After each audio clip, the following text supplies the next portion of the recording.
ꯃꯤꯔꯦꯜꯒꯤ ꯃꯤꯡꯁꯦꯜꯅ ꯃꯌꯥꯝ ꯄꯨꯝꯅꯃꯛꯄꯨ ꯏꯀꯣꯛꯅꯨꯅ ꯇꯔꯥꯝꯅ ꯑꯣꯛꯆꯔꯤ꯫ ꯃꯌꯥꯝꯒꯤ ꯃꯐꯝꯗ ꯈꯨꯗꯣꯜ ꯇꯝꯖꯈ꯭ꯔꯕ ꯑꯁꯦꯡꯕ ꯊꯣꯛꯈꯤꯕ ꯋꯥꯔꯤ, ꯄꯨꯟꯁꯤꯗ JNBꯒꯤ ꯀꯥꯎꯉꯝꯗ꯭ꯔꯕ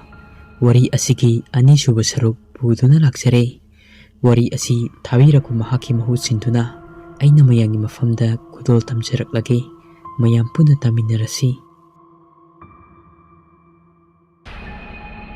ꯁꯦꯅꯤꯌꯔ ꯑꯗꯨꯅ ꯑꯁꯤꯗꯤ ꯍꯣꯁꯄꯤꯇꯥꯜ ꯆꯠꯇ꯭ꯔꯕꯗꯤ ꯌꯥꯔꯔꯣꯏ ꯑꯁꯤ ꯍꯥꯏꯗꯨꯅ ꯑꯩ ꯋꯥꯔꯗꯦꯟ ꯀꯧꯔꯨꯒꯦ ꯂꯩꯔꯝꯃꯨ ꯍꯥꯏꯗꯨꯅ ꯆꯠꯂꯤ꯫ ꯉꯥꯏꯍꯥꯛ ꯂꯩꯔꯒ ꯋꯥꯔꯗꯦꯟꯒ ꯁꯦꯅꯤꯌꯔꯒ ꯂꯥꯛꯏ꯫ ꯑꯩ ꯄꯥꯈꯠꯄꯅ ꯂꯣꯏꯔꯤ꯫ ꯑꯩꯅ ꯍꯧꯔꯨꯕꯅꯤꯅ ꯋꯥꯔꯗꯦꯟꯅ ꯍꯦꯛ ꯂꯥꯛꯄꯒ ꯍꯪꯂꯛꯏ, "ꯅꯈꯣꯏ ꯀꯗꯥꯏꯗ ꯆꯠꯂꯨꯒꯦ? ꯁꯦꯡꯅ ꯍꯥꯏꯔꯛꯎ"꯫ ꯑꯩꯁꯨ ꯕꯣꯔꯤꯁꯨ ꯎꯄꯥꯏ ꯂꯩꯇ꯭ꯔꯗꯨꯅ ꯑꯁꯦꯡꯕ ꯑꯗꯨ ꯍꯥꯏꯔꯦ꯫ ꯋꯥꯔꯗꯦꯟꯅ ꯋꯥ ꯑꯗꯨ ꯇꯥꯕꯗ ꯃꯊꯕꯥꯛ ꯑꯗꯨ ꯐꯨꯗꯨꯅ ꯂꯥꯏ ꯁꯣꯜꯂꯤ꯫ ꯃꯐꯝ ꯑꯗꯨꯗꯤ ꯑꯥꯔꯃꯤ ꯐꯥꯎꯕ ꯂꯩꯕ ꯉꯝꯗ꯭ꯔꯗꯨꯅ ꯆꯠꯈ꯭ꯔꯤꯕꯅꯤ꯫ ꯌꯥꯝꯅ ꯇꯝꯅꯕ, ꯂꯥꯏ ꯐꯠꯇꯕ ꯂꯩꯕ ꯍꯥꯏꯅꯕ ꯃꯐꯝ ꯑꯃꯅꯤ꯫ ꯍꯥꯟꯅ ꯈꯨꯜ ꯑꯁꯤꯒꯤ ꯃꯤ ꯑꯁꯤꯕ ꯃꯩ ꯊꯥꯐꯝꯅꯤ ꯍꯥꯏꯔꯛꯏ꯫ ꯃꯐꯝ ꯑꯗꯨꯗ ꯑꯌꯨꯛ ꯅꯨꯡꯊꯤꯜꯒꯤ ꯃꯇꯝꯗ ꯐꯥꯎꯕ ꯃꯤ ꯑꯃꯠꯇ ꯆꯠꯅꯗꯕꯅꯤ꯫ ꯅꯈꯣꯏꯅ ꯑꯍꯤꯡ ꯑꯁꯤꯗ ꯀꯔꯤꯒꯤ ꯆꯠꯂꯨꯔꯤꯕꯅꯣ? ꯊꯧꯅꯥꯕꯨ ꯌꯥꯝꯅ ꯂꯩꯅꯦ꯫ ꯑꯩꯗꯤ ꯃꯄꯥ ꯑꯗꯨ ꯆꯠꯄꯗꯤ ꯂꯥꯏꯔꯗꯅ ꯃꯤꯠꯅ ꯐꯥꯎꯕ ꯍꯟꯅ ꯌꯦꯡꯗꯦ꯫ ꯍꯣꯁꯄꯤꯇꯥꯜꯗ ꯆꯠꯂꯁꯤ ꯑꯁꯤ ꯍꯥꯏꯗꯨꯅ ꯂꯥꯛꯏ꯫ ꯌꯨꯝꯒꯤ ꯃꯃꯥ ꯕꯕꯥ ꯇꯥꯔꯒꯅ ꯀꯔꯤ ꯇꯧꯕ, ꯅꯣꯡꯉꯥꯜꯂꯒ ꯄ꯭ꯔꯤꯟꯁꯤꯄꯥꯜ ꯇꯥꯔꯒꯅ ꯀꯔꯤ ꯍꯥꯏꯔꯛꯄ ꯑꯁꯤ ꯍꯥꯏꯗꯨꯅ ꯈꯟꯗꯨꯅ ꯃꯪꯗꯨꯅ ꯒꯥꯔꯤ ꯃꯅꯨꯡ ꯑꯗꯨꯗ ꯂꯩꯔꯝꯃꯤ, ꯋꯥ ꯑꯃꯠꯇ ꯉꯥꯡꯗꯅ꯫ ꯇꯟꯖꯥ ꯑꯗꯨꯗ ꯋꯥꯔꯗꯦꯟꯅ ꯑꯁꯨꯝꯅ ꯍꯥꯏꯔꯛꯏ, "ꯉꯁꯤꯒꯤ ꯊꯧꯗꯣꯛ ꯑꯁꯦ ꯍꯌꯦꯡ ꯅꯣꯡꯉꯥꯜꯂꯕꯗꯤ ꯄ꯭ꯔꯤꯟꯁꯤꯄꯥꯜꯅ ꯍꯪꯂꯛꯀꯅꯤ꯫ ꯋꯥꯁꯔꯨꯝꯗ ꯇꯨꯁꯟꯕꯅꯤ ꯍꯥꯏꯅ ꯈꯨꯝꯃꯨ, ꯅꯠꯇ꯭ꯔꯕꯗꯤ ꯑꯩꯅ ꯋꯥꯔꯗꯦꯟ ꯑꯣꯏꯅ ꯂꯩꯔꯒ ꯌꯦꯡꯁꯤꯟꯗꯦ ꯍꯥꯏꯗꯨꯅ ꯆꯩꯔꯛꯀꯅꯤ꯫ ꯅꯈꯣꯏꯁꯨ ꯁ꯭ꯀꯨꯜꯗꯒꯤ ꯇꯥꯟꯊꯣꯛꯄꯤꯔꯅꯤ" ꯍꯥꯏꯔꯛꯏ꯫ ꯁꯦꯅꯤꯌꯔꯁꯨ ꯑꯩꯁꯨ ꯐꯔꯅꯤ ꯍꯥꯏꯗꯨꯅ ꯗꯤꯁꯇ꯭ꯔꯤꯛ ꯍꯣꯁꯄꯤꯇꯥꯜ ꯌꯧꯔꯦ꯫ ꯗꯣꯛꯇꯔꯅ "ꯑꯁꯤꯗꯤ ꯐꯣꯠꯇ꯭ꯔꯕꯗꯤ ꯌꯥꯔꯔꯣꯏ" ꯍꯥꯏꯔꯛꯏ꯫ ꯐꯣꯠꯂꯦ, ꯑꯗꯨꯕꯨ ꯑꯩꯒꯤ ꯋꯥꯈꯜ ꯈꯔꯗꯤ ꯆꯥꯅꯤꯡ ꯇꯥꯔꯦ꯫ ꯋꯥꯔꯗꯦꯟꯅ ꯑꯩꯈꯣꯏꯒꯤ ꯑꯁꯣꯏꯕ ꯑꯗꯨ ꯀꯟꯕꯤꯔꯅꯤ ꯈꯟꯕꯗ ꯑꯩꯈꯣꯏ ꯑꯃꯨꯛ ꯍꯜꯂꯛꯏ꯫ ꯄꯨꯝꯅꯃꯛ ꯑꯗꯨ ꯂꯣꯏꯔꯗꯨꯅ ꯑꯩꯈꯣꯏ ꯍꯣꯁꯇꯦꯜ ꯑꯗꯨꯗ ꯑꯃꯨꯛ ꯍꯜꯂꯛꯏ꯫ ꯉꯁꯤꯗꯤ ꯄꯣꯊꯥꯔꯣ ꯍꯥꯏꯗꯨꯅ ꯋꯥꯔꯗꯦꯟ ꯑꯗꯨ ꯆꯠꯈ꯭ꯔꯦ꯫ ꯑꯩꯁꯨ ꯉꯥꯏꯍꯥꯛ ꯇꯨꯝꯊꯕ ꯌꯥꯕ꯭ꯔꯥ ꯌꯦꯡꯉꯤ꯫ ꯋꯥꯃꯟꯈꯤꯕꯅ ꯉꯥꯏꯍꯥꯛ ꯇꯨꯝꯊꯔꯨꯔꯦ꯫ ꯃꯤꯀꯞ ꯊꯣꯛꯂꯛꯄꯗ ꯄꯨꯡ 2:30 ꯇꯥꯗꯨꯅ ꯂꯩꯔꯝꯃꯤ꯫ ꯑꯩꯅ ꯔꯥꯖꯦꯁꯇ ꯌꯦꯡꯕꯗ ꯃꯃꯤꯠ ꯄꯥꯡꯂꯒ ꯉꯥꯊꯗꯨꯅ ꯂꯩꯔꯝꯃꯤ꯫ ꯑꯩꯅ "ꯀꯩꯗꯧꯔꯒꯦ, ꯇꯨꯝꯗ꯭ꯔꯕꯗꯤ" ꯍꯪꯂꯨꯕꯗ, "ꯅꯪꯗꯤ ꯇꯨꯝꯈ꯭ꯔꯕꯅꯤꯅ ꯉꯁꯥꯏꯗꯒꯤ ꯇꯧꯔꯤꯕꯁꯦ ꯅꯪꯗꯤ ꯈꯪꯂꯝꯃꯔꯣꯏꯌꯦ" ꯑꯩꯅ ꯑꯃꯨꯛ ꯍꯥꯏ꯫ "ꯑꯗꯨꯕꯨ ꯍꯥꯏꯕ ꯀꯩꯗꯧꯔꯒꯦꯕ? ꯍꯥꯏꯌꯣ", ꯔꯥꯖꯦꯁꯅ ꯍꯥꯏꯔꯛꯏ꯫ "ꯅꯪꯅ ꯍꯦꯛ ꯇꯨꯝꯊꯈꯤꯕꯒ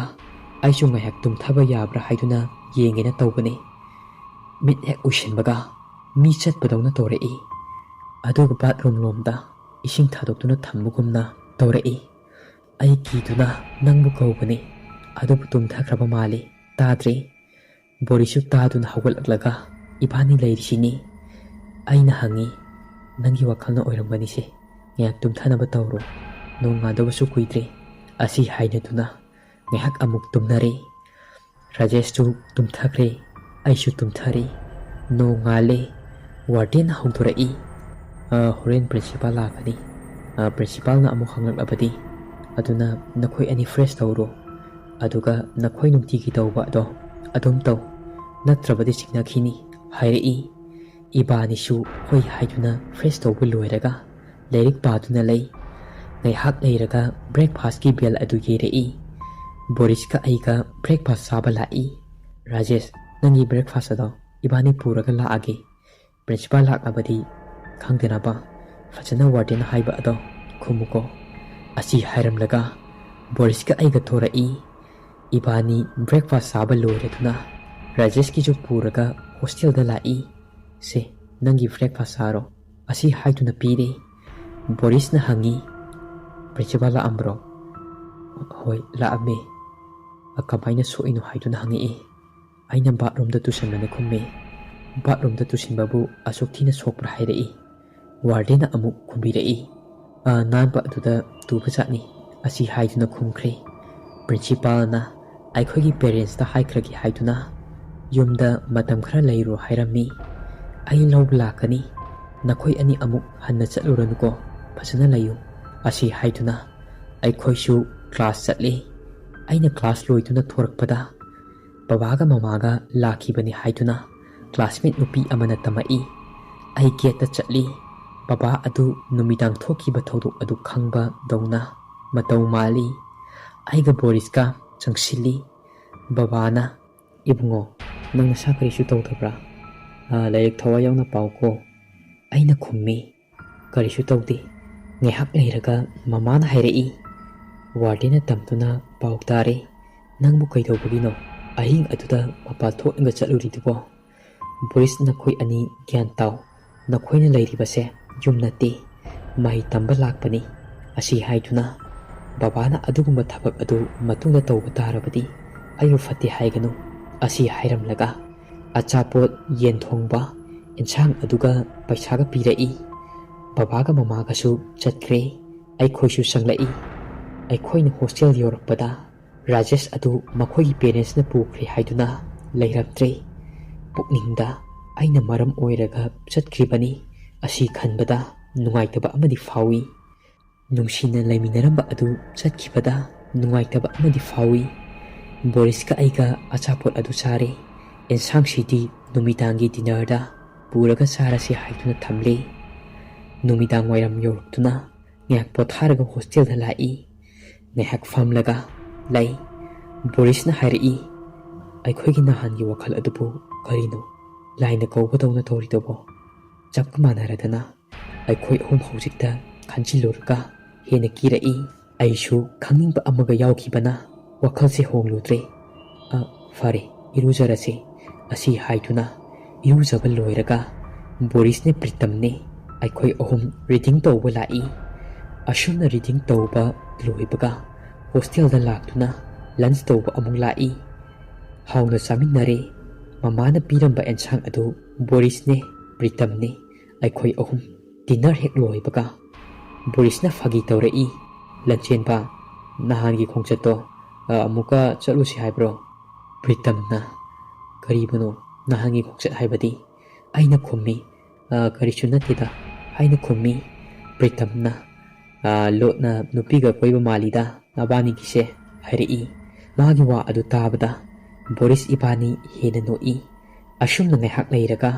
ꯍꯣꯁꯇꯦꯜꯗ ꯂꯥꯛꯏ꯫ ꯉꯥꯏꯍꯥꯛ ꯄꯣꯊꯥꯔꯒ ꯂꯥꯏꯔꯤꯛ ꯑꯃꯨꯛ ꯉꯥꯏꯍꯥꯛ ꯄꯥꯅꯔꯦ꯫ ꯋꯥꯔꯗꯦꯟꯅ ꯑꯍꯤꯡ ꯃꯄꯥꯟ ꯊꯣꯛꯀꯅꯨ ꯍꯥꯏꯔꯝꯃꯤ꯫ ꯅꯨꯃꯤꯗꯥꯡꯒꯤ ꯄꯨꯡ 7:30 ꯇꯥꯔꯦ꯫ ꯕꯣꯔꯤꯁꯀ ꯄ꯭ꯔꯤꯇꯝꯒꯗꯤ ꯋꯥꯔꯤ ꯍꯥꯏꯗꯨꯅ ꯇꯨꯝꯊꯈ꯭ꯔꯦ꯫ ꯑꯩꯁꯨ ꯉꯥꯏꯍꯥꯛ ꯄꯥꯈꯤꯒꯦ ꯍꯥꯏꯗꯨꯅ ꯂꯥꯏꯔꯤꯛ ꯄꯥꯗꯨꯅ ꯂꯩ꯫ ꯑꯁꯨꯝ ꯊꯦꯡꯖꯤꯜꯂꯛꯄꯒꯤ ꯃꯤ ꯆꯤꯛꯊꯔꯛꯄ ꯃꯇꯝꯅꯤ꯫ ꯕꯥꯊꯔꯨꯝꯗ ꯏꯁꯤꯡ ꯗ꯭ꯔꯣꯞ ꯗ꯭ꯔꯣꯞ ꯇꯥꯕꯒꯤ ꯃꯈꯣꯜ ꯇꯥꯔꯛꯏ꯫ "ꯀꯅꯥꯅꯣꯅꯦ ꯏꯁꯤꯡꯁꯤꯕꯨ ꯊꯥꯗꯣꯛꯂꯒ ꯊꯝꯂꯝꯃꯤꯁꯤꯕꯣ?" ꯑꯁꯤ ꯍꯥꯏꯗꯨꯅ ꯂꯩꯁꯤꯟꯕ ꯆꯪꯉꯛꯏ꯫ ꯃꯊꯛꯇꯒꯤ ꯏ ꯉꯥꯛꯇ ꯇꯥꯔꯛꯄ ꯑꯣꯏꯔꯝꯃꯤ꯫ ꯑꯩ ꯀꯟꯅ ꯂꯥꯎꯔꯒ ꯆꯦꯟꯊꯣꯔꯛꯏ꯫ ꯑꯩꯅ ꯆꯦꯟꯊꯣꯔꯛꯄꯗ ꯊꯣꯡ ꯑꯗꯨ ꯃꯊꯟꯇ ꯂꯣꯟꯁꯤꯟꯈ꯭ꯔꯦ꯫ ꯑꯩ ꯀꯟꯅ ꯂꯥꯎꯔꯝꯂꯒ ꯋꯥꯟꯊꯈ꯭ꯔꯦ꯫ ꯑꯩꯅ ꯃꯤꯠ ꯄꯥꯡꯊꯣꯔꯛꯄꯗ ꯕꯣꯔꯤꯁ ꯈꯣꯏ, ꯋꯥꯔꯗꯦꯟ ꯈꯣꯏ, ꯁꯦꯅꯤꯌꯔꯁꯤꯡꯒ ꯑꯩꯕꯨ ꯁꯦꯟꯅꯗꯨꯅ ꯂꯩꯔꯝꯃꯤ꯫ ꯋꯥꯔꯗꯦꯟꯅ ꯍꯪꯉꯛꯏ, "ꯀꯔꯤ ꯇꯧꯔꯤꯅꯣ?" ꯍꯥꯏꯅ ꯑꯩꯅ ꯋꯥꯔꯤ ꯄꯨꯝꯕ ꯑꯗꯨ ꯂꯤꯔꯤ꯫ ꯋꯥꯔꯗꯦꯟꯅ ꯍꯥꯏꯔꯛꯏ, "ꯃꯐꯝ ꯑꯁꯦ ꯀꯔꯤꯅꯣꯃꯗꯤ ꯂꯩꯔꯦ. ꯑꯁꯤꯗꯤ ꯄ꯭ꯔꯤꯟꯁꯤꯄꯥꯜꯗ, ꯁ꯭ꯀꯨꯜꯒꯤ ꯑꯣꯊꯣꯔꯤꯇꯤꯗ ꯍꯥꯏꯗꯕ ꯌꯥꯔꯔꯣꯏ. ꯍꯌꯦꯡ ꯅꯣꯡꯉꯥꯟꯕꯒ ꯍꯥꯏꯔꯁꯤ." ꯑꯁꯤ ꯍꯥꯏꯗꯨꯅ ꯋꯥꯔꯗꯦꯟ ꯑꯗꯨꯁꯨ ꯁꯦꯅꯤꯌꯔꯁꯨ ꯂꯣꯏꯅ ꯑꯍꯤꯡ ꯑꯗꯨ ꯑꯩꯕꯨ ꯁꯪꯗꯨꯅ ꯑꯩꯕꯨ ꯇꯨꯝꯍꯜꯂꯤ꯫ ꯅꯣꯡꯉꯥꯟꯕꯒ ꯄ꯭ꯔꯤꯟꯁꯤꯄꯥꯜꯅ ꯑꯩꯕꯨ ꯀꯧꯗꯨꯅ ꯍꯪꯉꯤ꯫ ꯑꯩ ꯅꯨꯃꯤꯗꯥꯡꯗ ꯊꯣꯛꯈꯤꯕ ꯊꯧꯗꯣꯛꯁꯤꯡ ꯑꯗꯨ ꯂꯣꯏꯅ ꯂꯤꯔꯝꯃꯤ꯫ ꯄ꯭ꯔꯤꯟꯁꯤꯄꯥꯜꯅ ꯍꯥꯏꯔꯛꯏ, "ꯅꯪ ꯍꯥꯟꯅ ꯌꯨꯝꯗ ꯇꯧꯕ꯭ꯔꯥ?" ꯍꯥꯏꯅ꯫ ꯑꯩꯅ "ꯑꯃꯨꯛꯇ ꯁꯨꯃꯥꯏꯅ ꯇꯧꯗ꯭ꯔꯤ" ꯍꯥꯏꯅ ꯈꯨꯝꯖꯩ꯫ ꯄ꯭ꯔꯤꯟꯁꯤꯄꯥꯜꯅ, "ꯑꯗꯨꯗꯤ ꯋꯥꯔꯤ ꯑꯃ ꯂꯩꯔꯤ. ꯐꯔꯦ, ꯑꯩ ꯑꯃꯥꯏꯕ ꯑꯃꯥꯏꯕꯤ ꯈꯔ ꯇꯥꯟꯅꯔꯒꯦ, ꯑꯗꯨꯒ ꯌꯦꯡꯍꯜꯂꯒꯦ" ꯍꯥꯏꯔꯛꯏ꯫ ꯄ꯭ꯔꯤꯟꯁꯤꯄꯥꯜꯅ ꯃꯥꯏꯕꯤ ꯑꯃ ꯀꯧꯗꯨꯅ ꯌꯦꯡꯍꯜꯂꯤ꯫ ꯃꯥꯏꯕꯤ ꯑꯗꯨꯅ ꯍꯥꯏꯔꯛꯏ, "ꯅꯈꯣꯏꯒꯤ ꯍꯣꯁꯇꯦꯜ ꯁꯥꯔꯤꯕ ꯃꯐꯝ ꯑꯁꯦ ꯂꯥꯏ ꯐꯠꯇꯕ, ꯁꯤꯡꯉꯝꯗꯅ ꯁꯤꯈꯤꯕ ꯊꯋꯥꯏ ꯃꯌꯥꯝ ꯑꯃꯒꯤ ꯁꯥꯟꯅꯐꯝꯅꯤ. ꯅꯈꯣꯏꯅ ꯊꯠꯂꯒ ꯍꯣꯁꯇꯦꯜ ꯑꯁꯤ ꯁꯥꯔꯕꯅꯤꯅ ꯑꯁꯤꯗ ꯂꯩꯕ ꯃꯤꯁꯤꯡꯗ ꯇꯥꯏꯅꯔꯛꯂꯤꯕꯅꯤ" ꯍꯥꯏꯔꯛꯏ꯫ "ꯃꯐꯝ ꯑꯁꯤꯗ ꯐꯠꯇꯕ ꯂꯥꯏ ꯂꯩꯕ ꯉꯝꯗꯅꯕ ꯂꯥꯏꯒꯤ ꯁꯪꯂꯦꯟ ꯑꯃ ꯁꯥꯗꯕ ꯌꯥꯔꯔꯣꯏ. ꯂꯥꯏꯐꯝ ꯌꯥꯝꯅ ꯀꯜꯂꯤ ꯖꯒꯥ ꯑꯁꯤ. ꯑꯗꯨꯒ ꯂꯥꯏ ꯐꯠꯇꯕ ꯃꯌꯥꯝ ꯑꯁꯤ ꯑꯩꯅ ꯃꯐꯝ ꯑꯃꯗ ꯃꯈꯣꯏꯒꯤ ꯑꯣꯏꯕ ꯃꯇꯝ ꯈꯔ ꯊꯩꯗꯣꯛꯂꯕꯗꯤ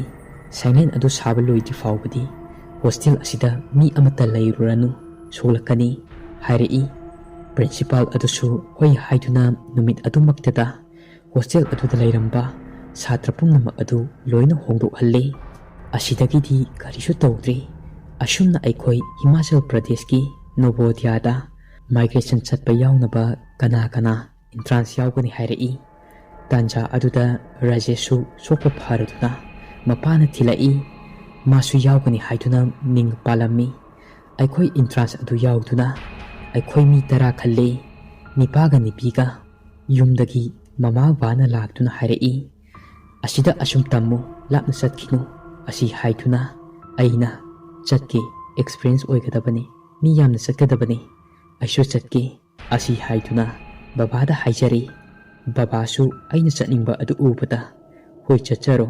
asi haiduna yare ai yamna harausarammi asumna aikhoi oja amana gai tawbiduna train da lai lakminariba nupising adugi marakta Rina kaubi ama yawrammi aina ho khara chajarami masu khangbadawna tawi asumna train manung aduda isai kaya ama saknaduna harauna lakminai Himachal gi Novodhya adu yawri mafam adu yamna chawi reception yamna fajana tawi asumna aikhoi nupi nupa khaina khaina lahelle iramda Manipur natabana aikhoi lakminaba maitai masasing adu nungsina laiminai nongma aina khanjaba Rina adu kaplaga leire asi haiduna Pritina aikhoida hairami aikhoi amukta la'u haiduna hairei aikhoisu kaidobu yawrage haina chatli Rina adu kaplaga leirami aina changsinduna karigi kapino Rina kanana kari hairage asi haiduna hangbada Rina adu karisu tawdi haiduna hayu haibi yadre Pritina amuk hairei Rina aikhoi asida lakminaribase maiti masasingse mafum asidadi isin inawgumba ngaktani nungsina awa nungai haigadabani aikhoi masen hainadrabadi mayang masasingda hairurabasu yaroi Pritina adu haibada Rina adu kapna hairei ai washroom da chatpada makhoi Uttar Pradesh ki macha khara yawba atuna yamna usitana laknarai aigi khutta pairaga ai lawradabani asi haiduna yamna usitana karemnarai ai shawningmane yupi masasingdo hoiti thirami Borisna yare to masi Manipur nate makhoi manaroise asi haiduna hairei aina amuk hai yade haiba ama khangangadabani matungda su asum tawraga leirani yupi masasing ado kentinda achapu charaga leirami aina wari khara sanasi haiduna kauthorai makhoi mari manga thorai aina hai karigino nakhoina aikhoi Manipur dagi lakpa nupising aduda yamna usitana khutka pairaga laknai haise chumbra asi haiduna hangi adudasu yamna usitana Nepali nang kaidoge haibano haina ilai ai wakhal fathaduna aikhoi Nepali natte aikhoi Manipuri ni Nepali su khangdaba nakhoina kamaina lairik tamba laino asi haiduna sankannarai adu hairubadagi yamna kanna ilai adudagi aikhoi lairik tamba lakpani khatnaba lakpa natte nakhoisu UP asida lairik tamba lakpa natro karigino miyoiba maseni asuk antana yengliba ado karigino asi haiduna aina hairami nupi aduda lale haijo natrabadi afaba oiroi asi haina aisu haire adudagi aigi phuri adu pairei makhoi gi marakta gyan tabasu yawi toknaro makhoina hairise chumme aikhoi lale aikhoi lairik tamba lakpani hairakpasu yawrei adubu ras kauba mayang macha adudi lale hayo haiba yade asum marai yetuna lei adudagi aisu maitai masagi amadi leibani haibado sauningmana khongna kanna magi mathabak aduda kaurure direct pankhibana ras adu ngehak wan tharaga laikre aisu pakatli ngehak leiraga gyan tarai principal na kauraga aikhoi loinamak ngani matunda taurabadi school asidagi tanthokani asi haiduna chaire makhoi mayang machagi forda ayamba lepi principal adusu makhoi masen manakre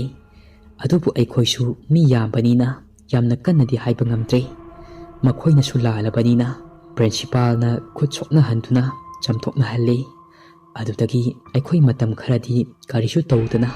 lairik tamnare ꯌꯨꯕꯤ ꯃꯆꯥꯁꯤꯡ ꯑꯗꯨꯁꯨ ꯍꯔꯥꯎꯅ ꯂꯣꯏꯅꯗꯨꯅ ꯂꯩꯃꯤꯟꯅꯔꯦ꯫ ꯅꯨꯃꯤꯠ ꯑꯗꯨꯗꯒꯤ ꯕꯣꯔꯤꯁ ꯑꯩꯈꯣꯏ ꯃꯌꯥꯝꯅ hero, ꯔꯤꯅꯥꯒꯤ hero ꯑꯁꯤ ꯍꯥꯏꯗꯨꯅ ꯂꯥꯛꯅꯩ꯫ ꯔꯤꯅꯥꯁꯨ ꯑꯩꯒ ꯐ꯭ꯔꯦꯡ ꯑꯣꯏꯅ ꯂꯣꯏꯅꯗꯨꯅ ꯐꯥꯒꯤꯗꯒꯤ ꯅꯨꯡꯁꯤꯅꯕ ꯍꯧꯔꯛꯏ꯫ ꯑꯁꯨꯝꯅ ꯑꯩꯈꯣꯏ ꯑꯅꯤ ꯌꯥꯝꯅ ꯅꯨꯡꯁꯤꯅꯔꯝꯃꯤ꯫ ꯑꯁꯨꯝꯅ ꯃꯇꯝ ꯈꯔ ꯂꯩꯔꯒ ꯅꯣꯡꯃ ꯏꯈꯪ ꯈꯪꯍꯧꯗꯅ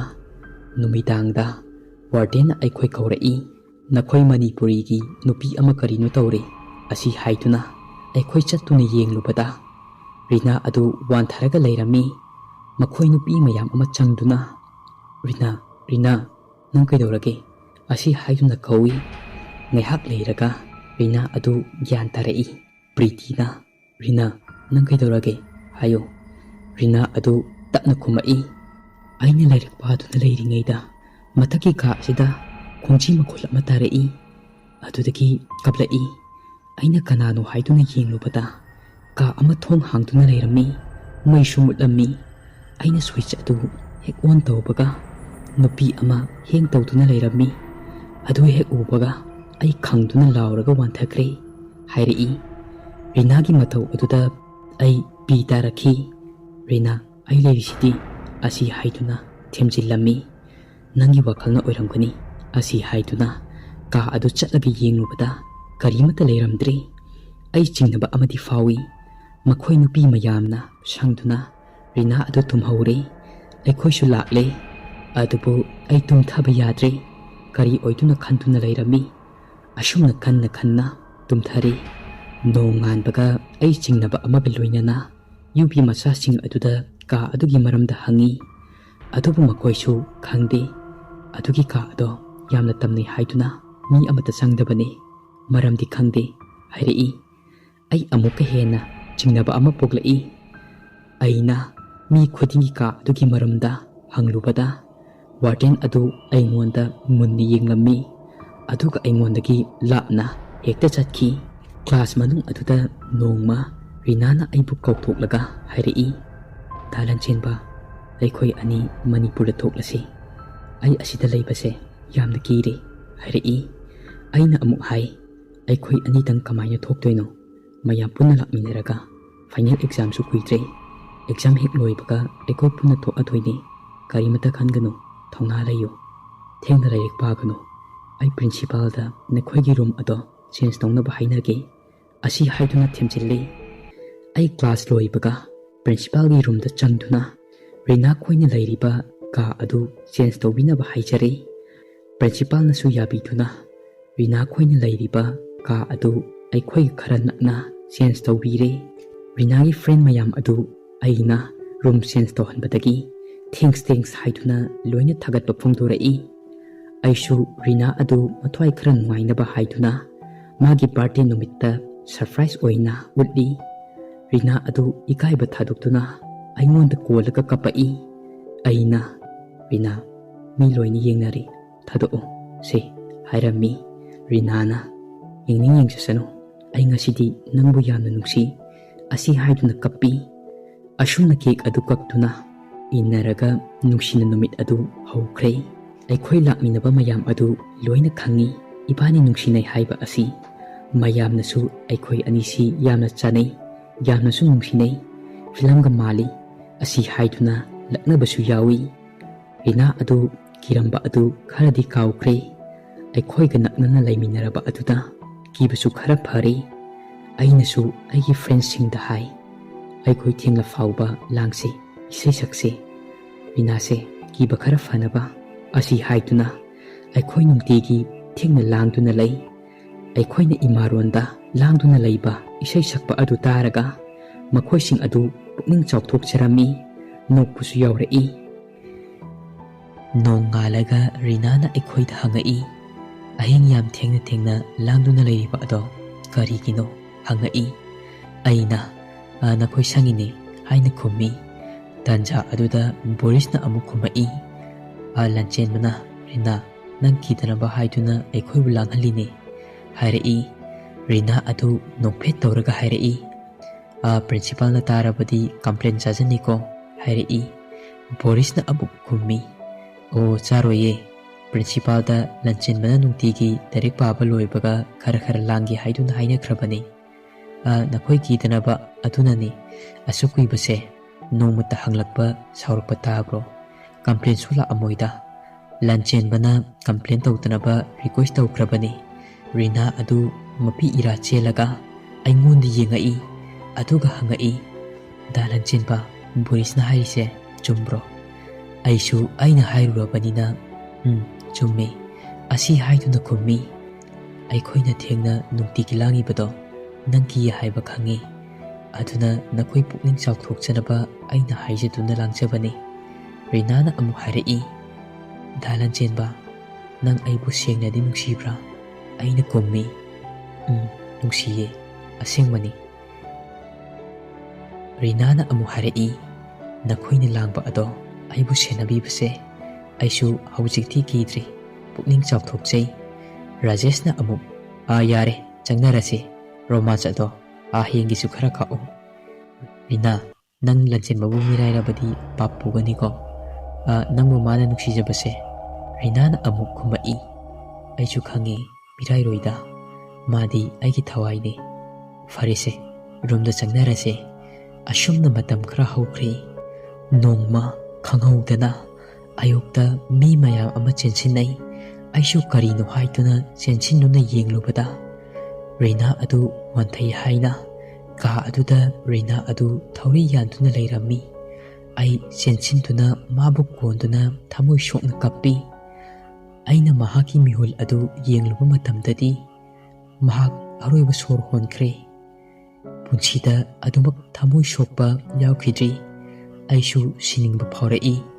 Rina gi asiba haksang adu police laktuna pukre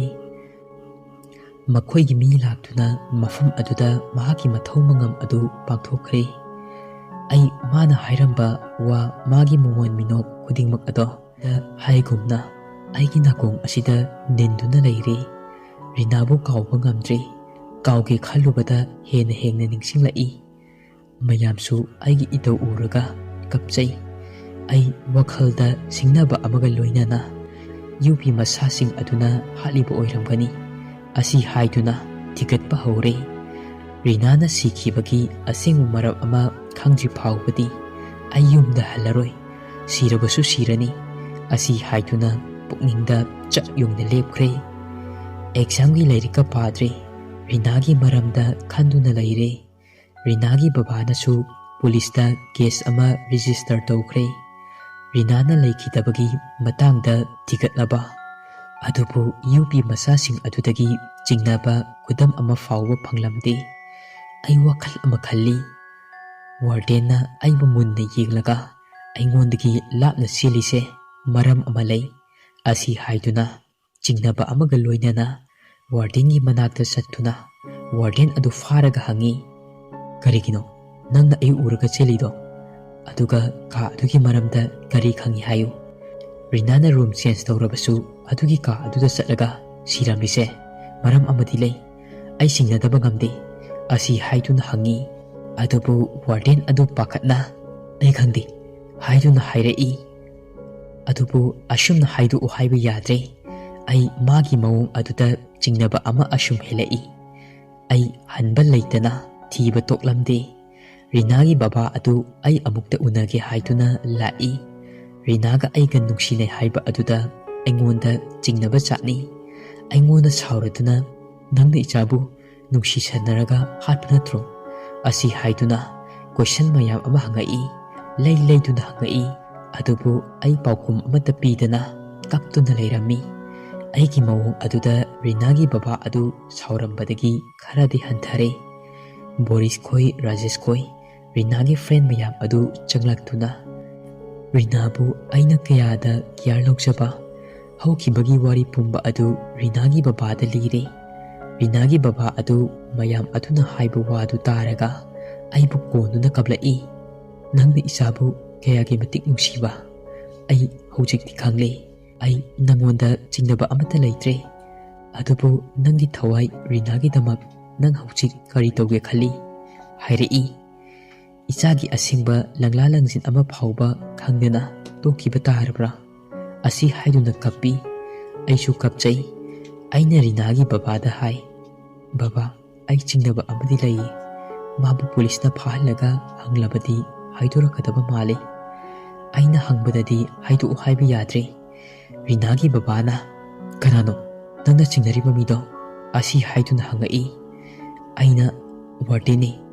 wardengi mawong ado ay loina liri. Mayang macha oibana aisu yam kanna force tawbadi ngamdre.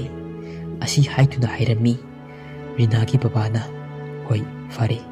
adudi ay mabu hojikmag pulisna phahallagi. Asi haiduna pulisna phahalli. Aisu chatsi haiduna police station da chatli. Himachal gi police na nipa adu phuraga hangi. Natrabadi nang jail da punchi chupa leirani. Asi haiduna kihalli. Nipa adu police na phubugi chaina adu khangba ngamdraduna. Ai hairagi haina hairai. Aduga tumina amuk laikre. Hayo haibi yadre. Rinagi babana police aduda paisa khara pisili. Khara dab tawbiyo haina. Paisa pirabanina police aduna masi electric shock tawge hairai. Adu haibadagi hairagi ay hairagi. Asi haiduna haiba horai. Rinana siramliba ka adu mi sangnadrabani. Ka aduda leirambi nupi ama mamang chahida maram ikhang khangdana thauri yanduna siraga leirambadagi principal na thengnaduna aibu kauraga ahingda ibani tumina puduna school adudagi khara chatlaga leiba jungle macha amada leiba khongnang pambi ama hauba khongnang adugi makhongda phumjilambani. Adugi matungdagi ka adu hek changluba mi khudingmak siba horakpadagi principal na wari asi kanamata da haidokanu. School gi mai shokani. Ibani gi thabaksu tatkani. Aikhoi ani jail da changbasu yai. Asi haiduna ngasi phauba kanamata haidoktana lakpani. Principal ga aiga mi mathang sirakpa aduda phanaba haiduna pandit kaya amachu tanarabani. Adubu aikhoina fungkiba nupi adugi haksang adu mai thadokti faubadi mahaki thawai aduna ka adugi manungda ek changluba mi khudingmak sigani. Asi haiduna hairakpadagi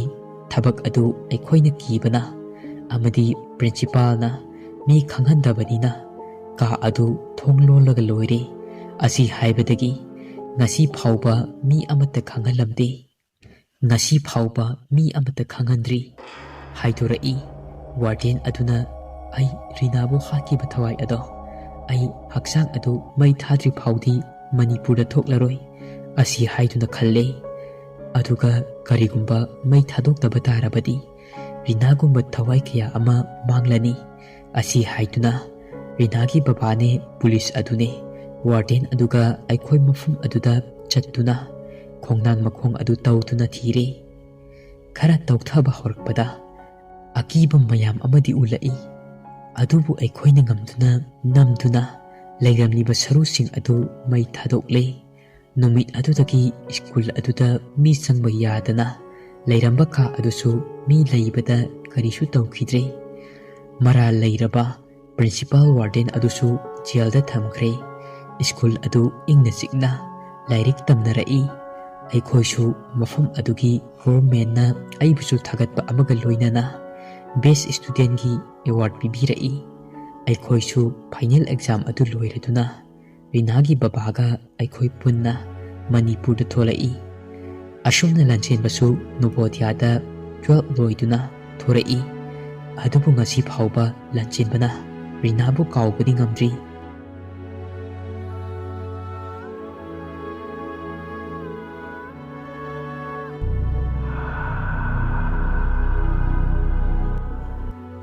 Wari asi matang asida loisare.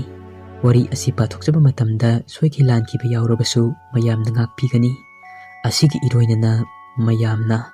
karigumba masak khangdaba natragana mamangda amukta chatkidriba school